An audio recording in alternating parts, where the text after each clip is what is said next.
नाज़रीन, ये बात हमारी सोच से बढ़कर है कि इलेक्ट्रिक करंट ही जब 17th सेंचुरी में इन्वेंट हुआ था तो फिर लाखों साल पहले कोई इलेक्ट्रिक पावर प्लांट कैसे बना सकता है।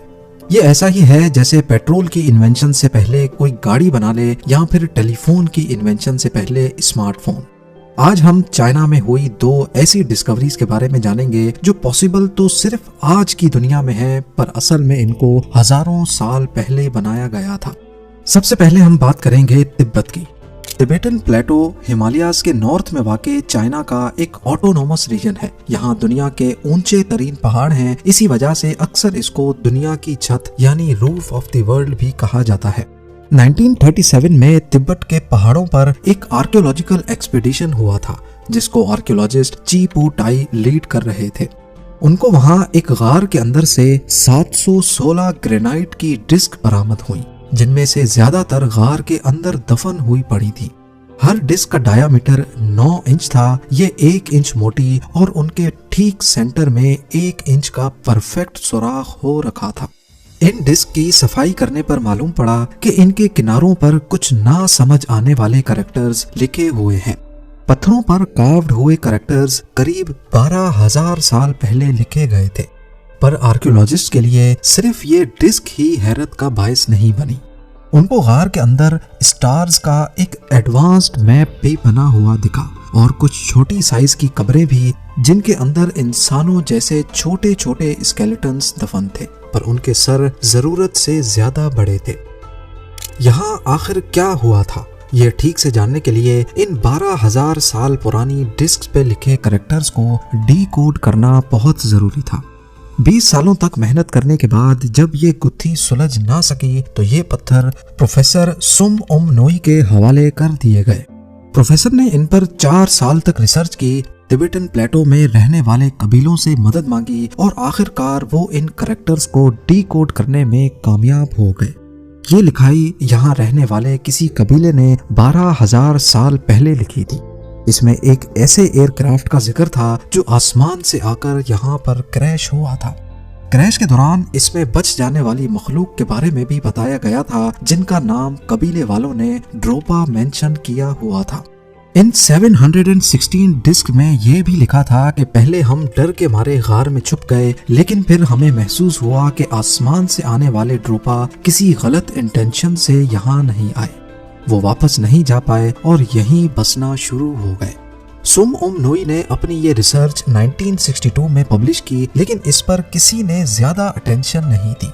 6 सालों के बाद यही कहानी दोबारा से फैलना शुरू हुई, लेकिन इस बार सोवियत यूनियन में। सोवियत साइंटिस्ट ने इन डिस्क पर जब रिसर्च की तो इनमें कोबाल्ट और दूसरे मेटल्स की क्वांटिटी काफी ज्यादा पाई गई, जो दुनिया में पाए जाने वाले सबसे सख्त मेटल्स हैं। ग्रेफाइट में मौजूद इन तमाम मेटल्स की वजह से डिस्क की नेचर भी काफी सख्त थी और 12,000 साल पहले इस्तेमाल होने वाले टूल्स की मदद से इन पर कार्विंग्स करना पॉसिबल नहीं था। इसके बाद इन स्टोन डिस्क को चाइना के बैम्पो म्यूजियम में रख दिया गया। 1974 में एक ऑस्ट्रेलियन इंजीनियर ने ये म्यूजियम विजिट किया तो उनको स्टोन के बारे में इंफॉर्मेशन देने से मना कर दिया गया। और फिर 1994 में 2 जर्मन साइंटिस्ट ने जब ये डिस्क देखने के लिए इस म्यूजियम को विजिट किया तो उनको बताया गया कि चाइनीज गवर्नमेंट की तरफ से इन डिस्क्स को डिस्ट्रॉय कर दिया गया है। लेकिन सबसे इम्पोर्टेंट सवाल अभी तक वही था कि 12,000 साल पहले अगर इन स्टोन्स पर लिखी गई कहानी वाकई सही से डिकोड हुई थी तो फिर बच जाने वाले ड्रोपा का क्या हुआ। 1937 में जब इन स्टोन्स की डिस्कवरी हुई थी, उसके 1 साल के बाद यानी 1938 में तिब्बत के इस एरिया में एक सर्वे हुआ था। यहाँ 2 कबीले बसते थे जिनकी नस्लों को एंथ्रोपोलॉजिस्ट ने यहाँ बसने वाले दूसरे चाइनीज, मंगोल और तिब्बतन कबीलों से काफी मुख्तलिफ पाया। इनकी स्किन येलो, सर जरूरत से बड़े और इनके जिस्म पर काफी कम बाल थे, जबकि इनका कद 3 फुट 6 इंच से लेकर मैक्सिमम 4 फुट 7 इंच रिकॉर्ड किया गया, लगभग उतना ही जितना गार के अंदर मिले स्केलेटन्स का था। तो अब सवाल उठता है कि क्या ये 12,000 साल पहले बच जाने वाले ड्रोपा की ही नस्ल तो नहीं है। आज भी एक कबीला नॉर्दर्न तिबेटन प्लेटो में रहता है जिनको ड्रोपा तो नहीं बल्कि ड्रोकपा कहा जाता है। पर इन लोगों की हाइट नॉर्मल इंसानों जैसी है। ड्रोपा स्टोन डिस्क आज दुनिया के किसी भी म्यूजियम में मौजूद नहीं है। बेशक इन पर हुई कार्विंग्स और ड्रोपा की कहानी का कोई सबूत नहीं है, लेकिन 12,000 साल पहले इतने सख्त पत्थर पर वो उन टूल से तो कार्विंग्स नहीं कर सकते थे जिनका आज तक ह्यूमन हिस्ट्री में जिक्र किया गया है। जाहिर है उनके पास कोई ऐसा टूल जरूर था जिसका हमें अंदाजा भी नहीं। अब बात करते हैं चाइना में ही की जाने वाली एक दूसरी डिस्कवरी की।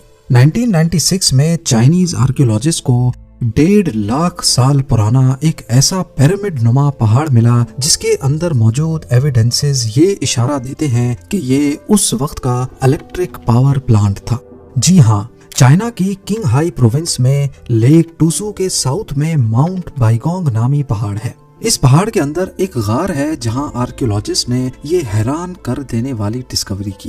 गार के अंदर लोहे के बहुत सारे टुकड़े मिट्टी में बिखरे हुए थे और कुछ अजीब शक्ल के पत्थर भी पड़े हुए दिखाई दिए।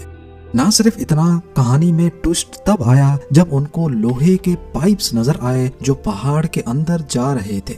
मालूम पड़ा कि ये गार, ये केव कोई नेचुरल नहीं है बल्कि इसको किसी ने बनाया है। और ये पहाड़ भी असल में पहाड़ नहीं बल्कि एक पिरामिड है जो वक्त के साथ साथ अब अपनी ओरिजिनल हालत में नहीं रहा। शुरुआत में तो ये सारा मंजर बहुत ही कंफ्यूजिंग लग रहा था। साइंटिस्ट जितना माउंट बाइगोंग के बारे में जानने की कोशिश करते उतने ही नए सवालात का पहाड़ खड़ा हो जाता। बीजिंग इंस्टीट्यूट ऑफ जियोलॉजी ने जब यहाँ लोहे के पाइप्स पर रिसर्च की तो मालूम पड़ा कि इनको 5-10 नहीं बल्कि 1.5 लाख साल पहले बनाया गया था। यहाँ मुख्तलिफ साइज के पाइप्स थे जिनमें ज्यादातर का डायामीटर 18 इंच था, जबकि कुछ पाइप चावल के दाने जितने छोटे भी थे और कुछ इतने बड़े कि इंसान भी उसमें से गुजर सकता है। साइंसदानों को ये समझ नहीं आ रहा था कि आयरन एज से भी लाखों साल पहले ये पाइप्स कैसे बनाए गए थे, इनको किसने और क्यों बनाया था। इन पाइप्स का यहाँ पर कोई खास मकसद तो नजर नहीं आ रहा था, जबकि 260 फीट दूर टूसू लेक में भी कुछ ऐसे ही पाइप्स देखे गए। ये पाइप्स लेक के पानी के लेवल के नीचे और ऊपर दोनों जगह पर देखे गए। कुछ रिसर्चर्स का मानना है कि ये पाइप्स शायद पिरामिड के अंदर पानी पंप करने के लिए डाले गए थे। पाइप्स पर मजीद रिसर्च करने से मालूम पड़ा कि इनके अंदर 30% जंग लगा हुआ था, जो इस थ्योरी को साबित करता है कि इसके अंदर से पानी को ही गुजारा जाता था। अब क्योंकि टूसू एक सॉल्ट लेक है, इसी वजह से एक थ्योरी इशारा देती है कि ये पाइप्स इलेक्ट्रोलिसिस के लिए इस्तेमाल किए जाते थे। इलेक्ट्रोलिसिस उस प्रोसेस को कहते हैं जब पानी में से इलेक्ट्रिक करंट को गुजारा जाता है जिससे पानी के मॉलिक्यूल्स ऑक्सीजन और हाइड्रोजन में टूट जाते हैं। इस प्रोसेस में अगर नमक डाल दिया जाए तो इलेक्ट्रोलिसिस का प्रोसेस काफी तेज हो जाता है क्योंकि सॉल्ट वाटर ज्यादा अच्छा कंडक्टर है और टूसू लेक में ऑलरेडी नमक वाला पानी है। इलेक्ट्रोलिसिस के जरिए से अलग होने वाला हाइड्रोजन बहुत काम आ सकता है। सबसे बढ़कर ये एक फ्यूल के तौर पे भी काम कर सकता है।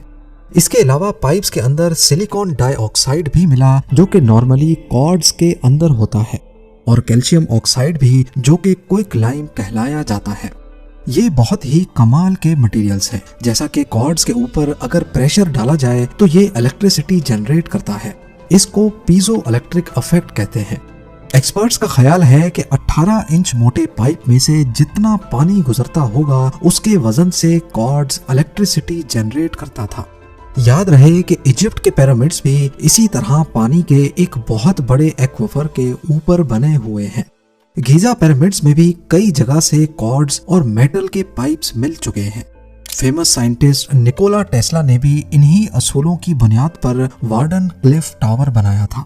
इस कदीम तरीके को इस्तेमाल करते हुए टेस्ला का मानना था कि वो फ्री इलेक्ट्रिसिटी जनरेट करके उसको दुनिया के किसी भी कोने में भेज सकते हैं।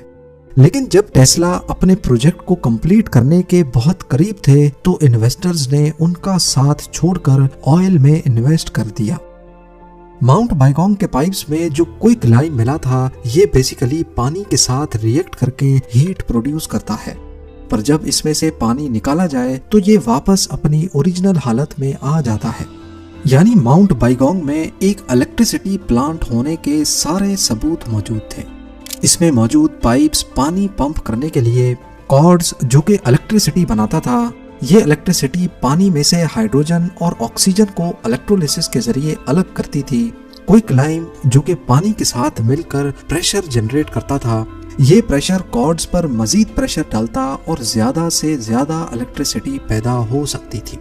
इन सारी बातों से और माउंट बाइगोंग में मौजूद 1.5 लाख साल पुराने मेटल पाइप से ये अंदाजा लगाना मुश्किल नहीं है कि दुनिया में बहुत पहले इंसानों की जो सिविलाइजेशन बसती थी, उनके तौर तरीके और उनकी इंजीनियरिंग टेक्निक्स काफी एडवांस थी, जो अब इतिहास में ही कहीं खो चुकी हैं।